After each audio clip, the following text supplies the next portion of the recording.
नमस्कार दर्शक बंधु मो स्वागत कर अपडेट विषय आज बड़ खबर पर चलतु नजर पकेबा। प्रधानमंत्री नरेंद्र मोदी पश्चिम एशिया युद्ध परिस्थिति समीक्षा करने को उच्चस्तरीय बैठक डाकिछन्ति। एही बैठक में पेट्रोलियम, ड्रग तेल, गैस, उद्युत और सार क्षेत्र में परिस्थिति समीक्षा करा जाई पारे। पश्चिम एशियारे चलुवा युद्ध जोगु मौजूद जलपथ जहाज चलाचल प्रभावित होइछि।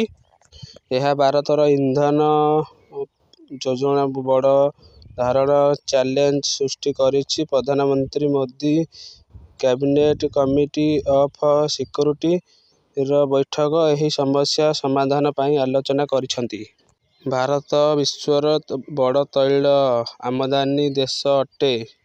आम प्राय 90% क्रूड तेल व्यवहार आणु।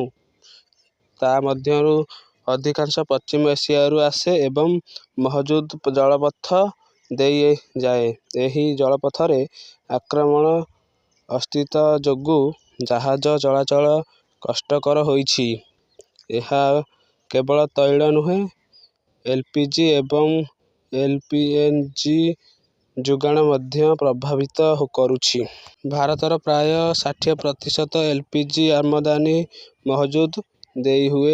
एही संकट जोगु घरोई एलपीजी जोगाण सुविधा सृष्टि होई पारे बोली आशंका करा जाइछि। किंतु सरकार एही समस्या समाधान पई पूर्वरु प्रस्तुति करिसंती। प्रधानमंत्री मोदी बैठक करिसंती जे भारत सजग रहिबो। आमे कोविड समय रे एही संकटरू मध्य उत्तीर्ण हेबु। सरकार इंधन जोगाण सुरक्षित करने को विभिन्न पदक्षेप नेइछंती। प्रथमतः आमदानी विविधीकरण उपरे जोर दिया जाउछि। युक्तराष्ट्र, रूसिया और अन्य देशगुड़िक मध्यरु अधिक तैल और गैस आनिबार योजना करा जाइछि। एलपीजी गैस अमेरिका सह आलोचना चलिछि।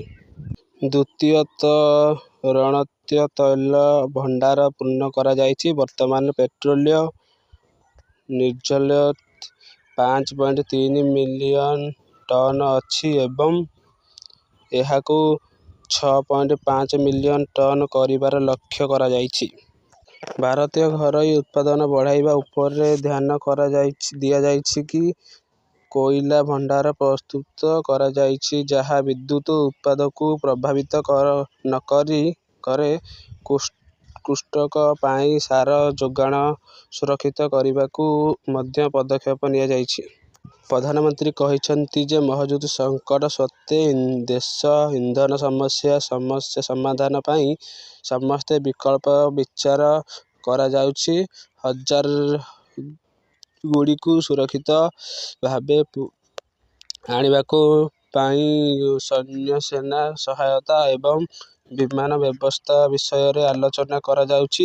युक्तराष्ट्र सह जोगाजोग करा जाउछि जहा हजार सुरक्षा पई सहायता प्रदान करि पारिबे। प्रधानमंत्री मोदी लोकसभा मध्य एही विषय रे कहिसंती। से कहिसंती जे पश्चिम एशिया रे परिस्थिति चिंताजनक। एही युद्ध प्रभाव दीर्घकालीन होई पारे। तेणु देशकू प्रस्तुत रखिबा पई पड़िबो। भारत सबु पक्षकू शांत और कूटनीति मध्य समाधान पई आह्वान देउछि। से पश्चिम एशिया नेता मानक सह कथा होइछंती एवं सेमान भारतीय नागरिक सुरक्षा चिंता करिछंती। प्राय 1 कोटी भारतीय सेही अंचल रे रहउछंती और काम करुछंती। तेणु सेमानक सुरक्षा सरकारक प्रथम प्राथमिकता। एही बैठक रे प्रतिरक्षा मंत्री जगन्नाथ सिंह, पेट्रोलियम मंत्री एवं अन्य बैठक मंत्री माने उपस्थित थिले। प्रधानमंत्री एक विशेष टीम गठन करिसंती जहा समस्त विभागर सहयोग काम करिवे। एही टीम तुरंत मध्य एवं दीर्घकालीन पदक्षेप नेबे। सरकार एही कहिसंती जे ग्राहक और शिल्पर स्वार्थ रखिबा पई कोनोसी प्रकार अभाव और सेवाकू स्थित लॉजिस्टिक और बंटन व्यवसाय सुनिश्चित करा जाऊ।